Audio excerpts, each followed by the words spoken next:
নমস্কার, প্রতিমার পাঠশালায় তোমাদের স্বাগত।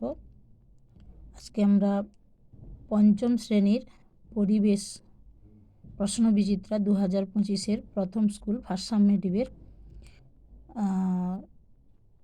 Sargachhi Ramakrishna mission high school HS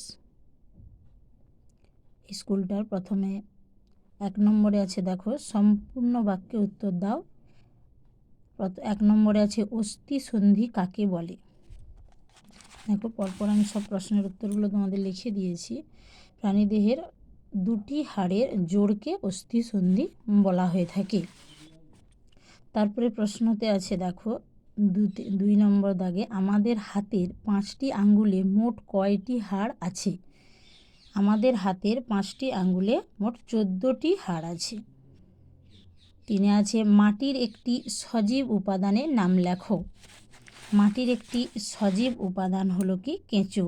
আমি একটি বাক্যে লিখেছি, তোমরা পূর্ণ বাক্যে লিখবে যে মাটির একটি সজীব উপাদান হলো কেঁচো। 4 আছে, দেখো পশ্চিমবঙ্গের কোন জেলায় চা চাষ হয়।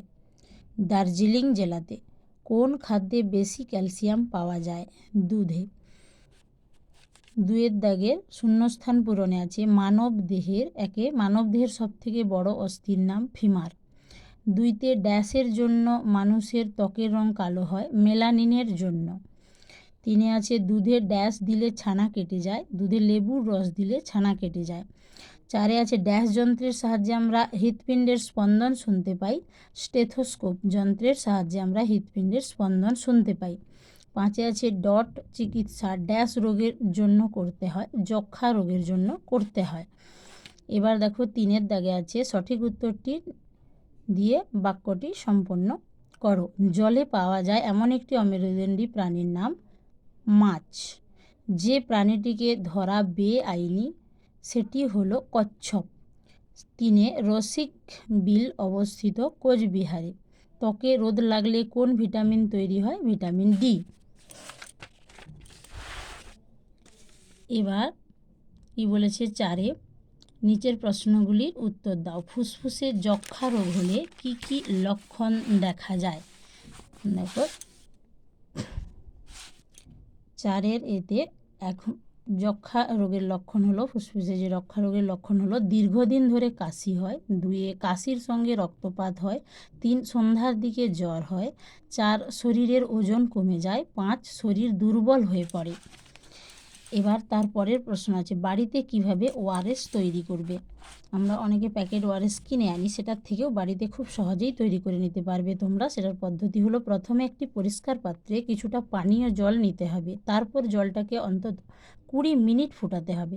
তারপর জলটাকে ঠান্ডা করে একটি পরিষ্কার গ্লাসে ঢেলে তার মধ্যে 1 চামচ চিনি এবং 1 চিমটে নুন দিয়ে ভালো করে গুলিয়ে নিতে হবে বা মিশিয়ে নিতে হবে। এইভাবেই বাড়িতে কিন্তু ওআরএস তৈরি করা যাবে। তার লাস্ট প্রশ্ন যেটা 4 দাগের চিংড়িকে কোন কোন বৈশিষ্ট্য দিয়ে মাছের থেকে আলাদা করা যায়। দেখো চিংড়ি তো মাছ নয়, চিংড়ির জলে বাস করা একটি অমেরুদণ্ডী প্রাণী। এদের কোনো কাঁটা নেই।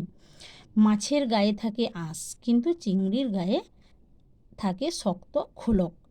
মাছে যেমন রক্ত থাকে, অর্থাৎ মাছ কাটলে আমরা রক্ত পাই, কিন্তু চিংড়ির শরীরে রক্ত থাকে না। চিংড়িকে কাটলে কিন্তু আমরা রক্ত পাই না। তাই এই লক্ষণগুলোর দ্বারা বা এই বৈশিষ্ট্যর দ্বারা আমরা বুঝতে পারি যে চিংড়ি কিন্তু মাছ নয়, চিংড়ি আসলে একটি জলের পোকা।